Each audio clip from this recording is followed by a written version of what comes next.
Մարդու համար նկատի ունեմ Ռոբերտ Քոչարյանին հայ լինելը օտար մի հասկացողություն է։ Նախ Ռոբերտ Քոչարյանը չունի այնպիսի մի բազային կրթություն, որը կարող է ներկա պայմաններում 20-րդ դարի, 21-րդ դարի 20-ական թվականներին Հայաստանի Հանրապետությանը նետված մարտահրավերների իմաստը հասկանա, որտեղ նա շատ հեռու է միջազգային հարաբերությունները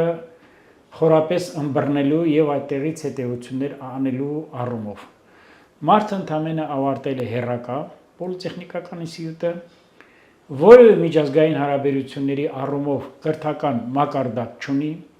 ինտելեկտուալ առումով զիջում է բավականին շատ,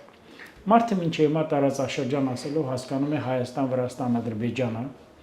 մարդը փորձում է խուսափել իր հարյուրավոր միլիոնավոր դոլարային համարժեքներով, միլիարդների հասնող դոլարային համարժեքով, ուրեմն իր ունեցվածքի ծագումից